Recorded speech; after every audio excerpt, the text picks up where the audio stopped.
இந்த பயணத்தில் ஒரு +2 எல்லாம் முடிச்சுட்டு அடுத்த ஸ்டேஜுக்கு போகும்போது நான் 2 விஷயங்களை புரிஞ்சுக்கிட்டேன். ஒரு சாதாரண தமிழ் மீடியம் பள்ளிக்கூடத்தில் படிச்சுட்டு சாதாரண ஒரு கிராமப்புறத்திலிருந்து வர நம்மள மாதிரி ஆளுங்களுக்கு அடுத்த கட்டத்துக்கு போகிறதுக்கு 2-3 விஷயங்கள் தேவைப்படுது. ஒரு விஷயம் நான் கிளியராக புரிஞ்சுக்கிட்டது, ஒரு குறைந்தபட்ச ஆங்கில அறிவு இல்லை என்றால் நீ நத்திங், உன்னால் ஒன்றும் பண்ண முடியாதுன்னு நான் முடிவு பண்ணிக்கிட்டேன். தமிழ் மீடியத்திலே ஐஏஎஸ் எழுதி வரலாம் அப்படின்லாம் இருக்குது, வழிமுறைகள் இருக்குது. அப்படி வரவருக்கும் இங்கிலீஷுங்கிற ஒரு குவாலிஃபை எக்ஸாம் இருக்கும், அதில் தகுதி பெறணும். அதை விட முக்கியமாக இன்றைக்கி ஒரு மெட்டீரியல் வந்து ஒரு பயோடெக்னாலஜியில் வேணும், இல்லை ஏதாவது நியூக்ளியர் டெக்னாலஜி பற்றி வேணும்னா இங்கிலீஷை போய் டக்குனு எடுத்து வந்துடலாம். பட் தமிழில் மெட்டீரியல் கிடைக்கிறது சாதாரண விஷயமா? இன்றைக்கி வேணால் ஒரு வேளை இருக்கலாம், நாங்கள் படித்த காலத்தில் அப்படி ஒரு வாய்ப்பே இல்லை. அப்போ குறைந்தபட்ச ஒரு இங்கிலீஷ் நாலேஜை வளர்த்துக்கணும் அப்படிங்கிறத நான் புரிஞ்சுக்கிட்டேன். எனக்கு இது சொந்தமாக நானாக புரிஞ்சுக்கிட்ட ஒரு விஷயம் தான் அது. சொல்லப்போனால் ஒரு பேங்க் எக்ஸாமில் ஒரு 50 கொஷினில் ஆரம்பத்தில் நான் அடித்து பார்த்துட்டு எவ்வளோ நம்ம பாஸ் பண்ணுறோன்னு பார்த்தா 10 கொஷின் கூட ஆகலை. இப்போ முதல்ல அது ஆங்கில அறிவை எப்படி நம்ம வந்து ஒரு கிராமர், ஒரு பேசிக் இங்கிலீஷ், பேசிக் காம்ப்ரிஹென்ஷன் எப்படி புரிஞ்சுக்கிறதுங்கிறத ஒர்க் பண்ண நினச்சேன். அது ஒர்க் பண்ணதுக்கு அப்புறம் தான் பல விஷயங்களை நல்லா மாற முடிஞ்சுது. அப்புறம் 2வது விஷயம், இன்னைக்கு எந்த அப்போது நான் எழுதலாம்னு நினச்ச எல்லா போட்டித் தேர்வுகளுக்கும் ஒரு முக்கியமான விஷயம், ஈவன் சிவில் சர்வீஸில் ப்ரிலிம்ஸுக்கு கூட என்னென்னா ஒரு குவான்டிடேட்டிவ் ஆப்டிடியூட், ஒரு மேத்ஸ்ன்னு சொல்லுவோம், எக்ஸாக்ட்லி மேத்ஸ் கிடையாது, மேத்தமெட்டிக்ஸ் கிடையாது, அது ஒரு குவான்டிடேட்டிவ் ஆப்டிடியூட், ஒரு அரித்மெட்டிக் ஒரு நாலேஜ். எனக்கு அதில் கொஞ்சம் கிராக் பண்ண ஆரம்பிக்கிறேன். இப்போது ஏதோ பேசும்போது சொன்னாங்களே இவ்வளோ பேர் இருக்கிறாங்க, 200ல் 4% எவ்வளோ, 5% எவ்வளோ, அந்த ஒரு செகண்டில் இவ்வளோ கொஷின்ஸில் இதுதான் ரைட் எக்ஸாக்ட் ப்ராசஸ் பண்ணாமல் கூட you will be able to this right answer அப்படின்னு போடக்கூடிய ஒரு இயல்பை வளர்த்து கொள்ளக்கூடிய தேவை வேணும்னு நான் நினச்சேன். இது இல்லாட்டியும் என்னால் முடியாது அடுத்த கட்டம். ஏன்னா முடிவு பண்ணியாச்சு, ஆஃபீஸர் ஆகணும், குறைந்தபட்சம் ஒரு ஆஃபீஸராக தான் பேங்க்கில் போகணும், குறைந்தபட்சம் ஒரு ஆஃபீஸராக தான் அரசாங்க சேவைக்கு போகணும் முடிவு பண்ணும்போது இது தேவை. இப்போ நீங்கள் என்ன சப்ஜெக்ட் படிக்கிறது, காமர்ஸாக இருக்கலாம், ஹிஸ்ட்ரியாக இருக்கலாம், வேறு எனி சப்ஜெக்டாக கூட இருக்கலாம், பட் எல்லாருக்கும் குறைந்தபட்சம் அது சொல்லப்போனால் ஒரு 10ஆம் கிளாஸ் ஒரு பேசிக்காக, அது இன்றைக்கி நம்ம ஊர் 1ஆம் கிளாஸ் கூட வேண்டாம், ஒரு சிபிஎஸ்சியில் 10ஆம் கிளாஸ் ஸ்டாண்டர்டுக்கு உள்ள ஒரு மேத்தமெட்டிக்கல் நாலேஜ், ஒரு அரித்மெட்டிக் அவேர்னஸ், அரித்மெட்டிக் ஸ்கில் தேவை.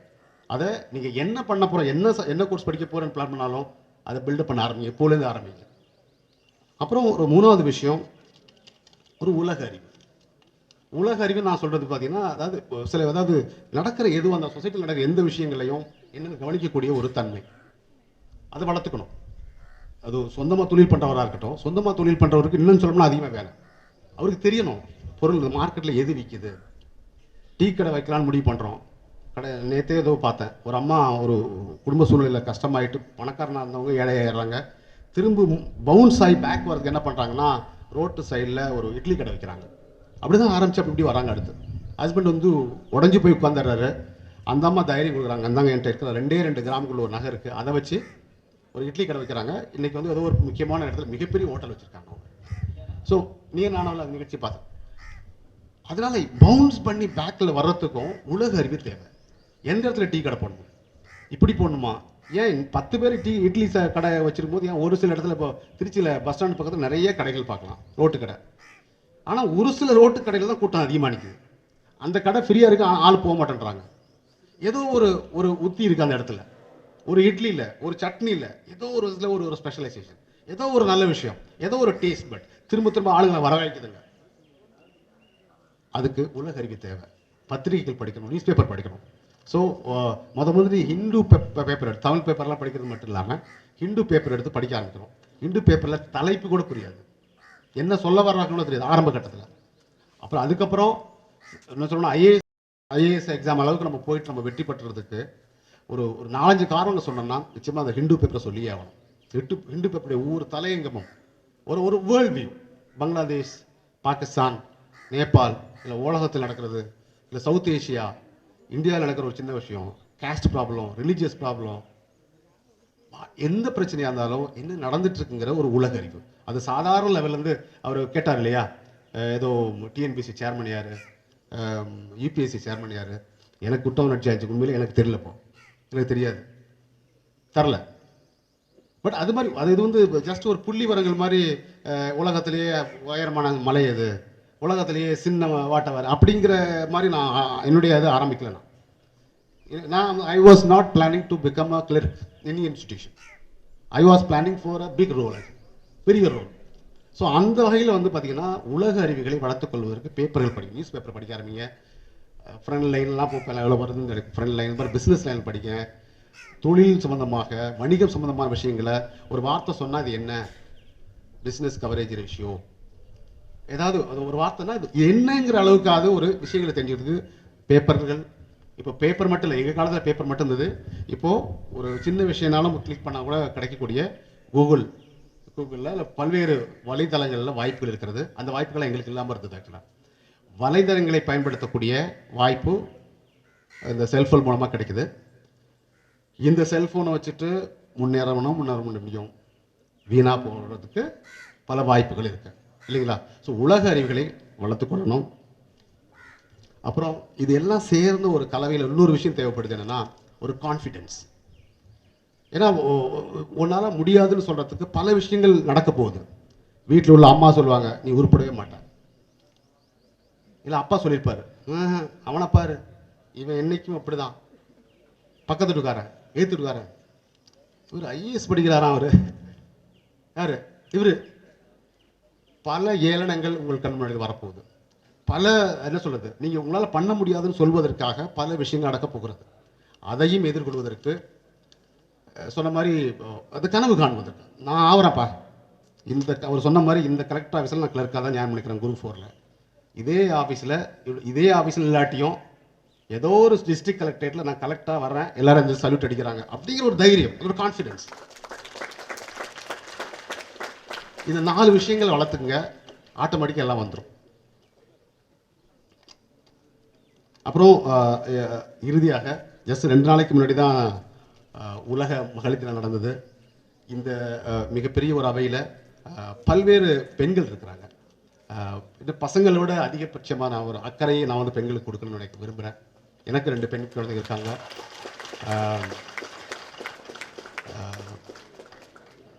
பல மாற்றங்கள் நடந்துட்டுருக்கு இல்லையா? எந்த விதத்துலையும் பெண்கள் குறைந்தவர்கள் இல்லை. இப்போ சமீப காலத்தில் சில அட்வர்டைஸ்மெண்ட்ஸ் எல்லாம் நியூஸ் பேப்பரில், இல்லைனா நியூஸ் பேப்பர் கூட இல்லை, மீடியாவில், சோஷியல் மீடியாவில், இன்னும் சொல்லப்போனால் டெலிவிஷன்லேயும் வந்துட்டுருக்கு. இப்போது சாதாரணமாக ஒரு ரம்மியமான சூழ்நிலை, மழை பெஞ்சிட்ருக்கு, ஒரு ஆடு, சின்ன ஆடு, ஒரு ஃபியூ செகண்ட்ஸ் வர ஆடு தான். ஒரு நியூலி மேரிட் கப்புள்ஸ் நினைக்கிறேன், இல்லை நியூலி மேரிட் இல்லை, ஒரு கப்புள் இருக்காங்க. அப்போ அந்த ஹஸ்பண்ட் சொல்கிறாரு, என்ன அழகான ஒரு ரம்மியமான சூழ்நிலை, இந்த சூழ்நிலையில் ஒரு அழகாக பக்கத்தில் ஒரு காஃபியும் ஒரு டீயும் ஒரு பக்கடாவும் இருந்தால் எல்லாம் நல்லா இருக்கும், கவனிச்சிருக்கீங்களா அப்படின்னு அவர் சொல்லுவார். அப்போ அந்த பொண்ணு என்ன சொல்லுவாங்க, அந்த பக்கடாவை நீங்கள் பண்ணால் இன்னமே நல்லா இருக்கும், இல்லை அந்த பக்கடாவை நீங்கள் பண்ணாங்க.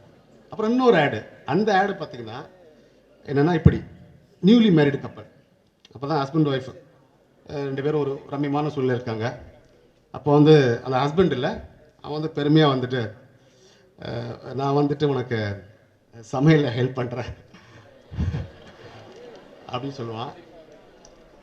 அதுக்கு அந்த பொண்ணு சொல்லுவா, நான் உங்களுக்கு பாத்திரம் கழுவுறதுல ஹெல்ப் பண்ணுறேன்.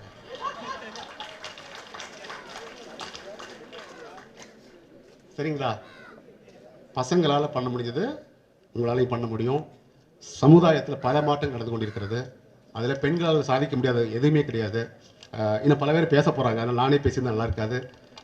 இன்னைக்கு இந்த ஏற்பாடை செய்த இந்த கல்லூரி அமைப்புக்கும் வெற்றி தமிழாருடைய தூணாக இருக்கக்கூடிய செல்வம் அவர்களுக்கும் மீண்டும் ஒரு முறை இதை நன்றியை சொல்லிக்கொண்டு, ஒருவேளை இதை போல சந்தர்ப்பங்கள், இதை போல ஒரு இன்னொரு கட்டத்தில் இன்னும் ஸ்பிரிட்டடாக, அவர் ஏற்கனவே செல்வம் ஆல்பர்ட் கூட சொன்னார், எல்லாரையும் வச்சுக்கிட்டு பல விஷயங்கள் பேச முடியாது. இன்னும் போட்டித் தேர்வுகளுடைய நுணுக்கங்களை பேசுகிறதுக்கு ஒரு க்ளோஸ்ட் இடத்துல உட்காந்து டீட்டெயிலாக ஸ்டெப் பை ஸ்டெப்பாக பல விஷயங்களை சொல்லிக் கொடுக்க பல பேர் ரெடியாக இருக்கும். மணிகண்டன்லேருந்து ஆரம்பித்து இருக்கிற எல்லாமே ரெடியாக இருக்கும், ஓடி ஓடி வர ரெடியாக இருக்கிறோம். எங்களுடைய யாருக்கும் வந்து என்ன சொல்கிறது, வேற ஒரு நோக்கம் கிடையாது, எக்ஸப்ட் தட் எங்களை போன்று, இன்னும் சொல்லப்போனால் எங்களை விட இன்னும் பல உயரங்களை நீங்கள் எல்லாம் எட்ட வேண்டும் என்கிற ஒரு மிகப்பெரிய ஒரு என்ன சொல்லுது, ஒரு வேட்கை தான். அப்புறம் வெற்றி தமிழா அப்படிங்கிற ஒரு வார்த்தையில் ஒரு சொல்லில் ஒரு கவனத்தை நான் இங்கே கொண்டு வர விரும்புகிறேன். ஏன்னா அஞ்சல் துறையினுடைய மத்திய மண்டலத்தினுடைய தலைவர் என்கிற வரையிலே எங்களுக்கு இப்போ மதுரையில் பார்த்தீங்கன்னா ஒரு ட்ரைனிங் சென்டர் இருக்குது, போஸ்டல் அசிஸ்டன்ட்ஸ் எல்லாம் இப்போ வராங்க. இப்போ கடந்த முறையில் ஒரு ஆல்மோஸ்ட் ஒரு 460 பேர் 460 பேர் இருந்தாங்க. போட்டித் தேர்வுகளில் இப்போ எஸ்எஸ்சி மூலமாக தான் வராங்க. எஸ்எஸ்சி தெரியும் இல்லையா, ஸ்டாஃப் செலெக்ஷன் கமிஷன் மூலமாக தான் எக்ஸாம் நடந்து வருது. அந்த 460 பேரில் எத்தனை மாதிரி தமிழ்நாட்டுக்காரங்க நினைக்கிறீங்க? 20 பேர் கூட கிடையாது. 460 பேர் இந்தியாவிலேருந்து இருக்கிறாங்க. அதில் இந்த தமிழ்நாட்டில் இருக்கிற என்னுடைய மண்டலத்தை வேலை பார்க்கறதுக்காக செலக்ட் பண்ணப்பட்ட 460 பேரில் 20 பேர் கூட தமிழ் பேசுபவர்கள் இல்லை. வெற்றி தமிழாவுடைய நோக்கம் தமிழ் பேசுபவர்கள் நிறைய பேர் வரணுங்கிறது தான். நன்றி, வாழ்த்துக்கள். வீடியோ உங்களுக்கு பிடிச்சிருந்தா லைக் பண்ணுங்க, ஷேர் பண்ணுங்க, சப்ஸ்கிரைப் பண்ணுங்க, கமெண்ட் பண்ணுங்க, பெல் ஐக்கன் பிரஸ் பண்ண மறந்து போயிடாதீங்க. அப்பதான் நாங்கள் போஸ்ட் பண்ற வீடியோவோட நோட்டிஃபிகேஷன் உங்களுக்கு வரும்.